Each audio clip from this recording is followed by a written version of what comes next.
இன்னும் தேர்தல் தேதி அறிவிக்கப்படலனாலும் உத்தரப்பிரதேச மாநிலத்தில் 10 சட்டமன்ற தொகுதிகளுக்கு நடைபெறவுள்ள இடைத்தேர்தலுக்கான எதிர்பார்ப்பு எகிரி வருது. இந்த நிலைமையில தான் சமீபத்தில் பாஜக மற்றும் RSS பெரும் புள்ளிகள் அந்த மாநில முதலமைச்சர் யோகி ஆதித்யநாத்தோட இல்லத்தில் மீட்டிங்ல ஈடுபட்டிருக்கிறது அரசியல் களத்தில் டாக்கா மாறி இருக்கு. உத்தரப்பிரதேசத்தில் ஆளும் கட்சியாக இருக்க பாஜக நடந்து முடிந்த மக்களவைத் தேர்தலில் மொத்தமுள்ள 80 தொகுதிகளில் வெறும் 33 தொகுதிகளை மட்டும்தான் கைப்பற்ற முடிந்தது. 2019 அந்த மாநிலத்தில் 62 தொகுதிகளை கைப்பற்றியிருந்த பாஜகவுக்கு இது மிக பெரும் சரிவா அமைஞ்சிருக்கிறத அடுத்து அப்செட்ல இருக்கு. இதனால அந்த மாநிலத்தில் தன்னோட லெகசியை மீட்டெடுக்க வர இருக்க சட்டமன்ற தேர்தலில் 10 தொகுதிகளிலையும் ஜெயிச்சாகணுங்கிற கட்டாயத்தில் இருக்கு பாஜக. இதையடுத்து அந்த மாநிலத்தில் பாஜகவோட மக்களவை தேர்தல் தோல்விக்கு முதலமைச்சர் யோகி ஆதித்யநாத் தொண்டர்களை விட்டுட்டு அதிகாரிகள் பின்னாடி போனதுதான் காரணம்னு அந்த கட்சியினரே குற்றம் சாட்டினாங்க. அது மட்டும் இல்லாமல் முதலமைச்சர் யோகிக்கும் துணை முதலமைச்சர் கேசவ பிரசாத் மௌரியாவுக்கும் இடையில் நிலவன அரசியல் பனிப்போரும் வெளிச்சத்துக்கு வந்துச்சு. இதையடுத்து RSS களத்தில் இறங்கி இந்த மோதல் போக்க சுமூகமாக முடிச்சு வச்சது.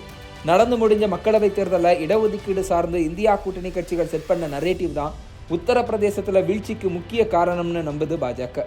இந்த சிக்கலை சரி செய்யவும் இடைத்தேர்தலுக்கான வியூகங்கள் அமைக்கவும் கடந்த ஜூலை மாதம் முதலே ஆலோசனை கூட்டத்தை நடத்த முயற்சி செய்து வருது அந்த கட்சி.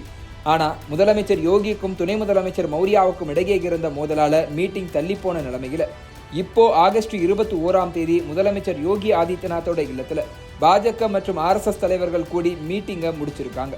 இந்த கூட்டத்தில் யோகி ஆதித்யநாத் கூட துணை முதலமைச்சர் கேசவ பிரசாத் மௌரியா, பாஜக மாநில தலைவர் பூபேந்திர சிங் சௌத்ரி மற்றும் RSS இணை பொதுச் செயலாளர் அருண்குமார் ஆகியோர் கலந்துட்டு இருக்காங்க.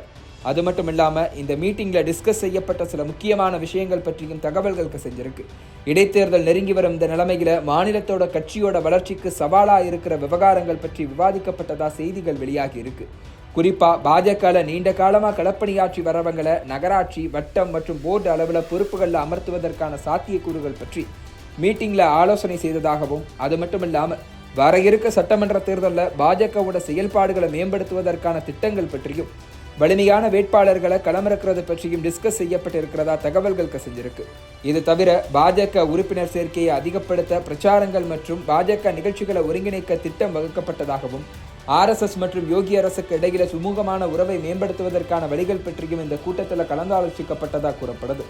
ஏற்கனவே பாஜகவை விட்டு விலகின தலித் மற்றும் பழங்குடியினர் வாக்குகளை திரும்ப திரட்டும் நோக்கத்தை விஸ்வ இந்து பரிஷத் மற்றும் RSS அமைப்புகள் களமிறங்கி இருக்க நிலைமையில் உத்தரப்பிரதேச மீட்டிங்ல டிஸ்கஸ் பண்ணப்பட்டிருக்க இந்த முக்கியமான விஷயங்கள் வர இருக்க சட்டமன்ற இடைத்தேர்தலில் காங்கிரஸுக்கு என்ன மாதிரியான சிக்கலை ஏற்படுத்தும் அப்படிங்கிற எதிர்பார்ப்பு எழுந்திருக்கு.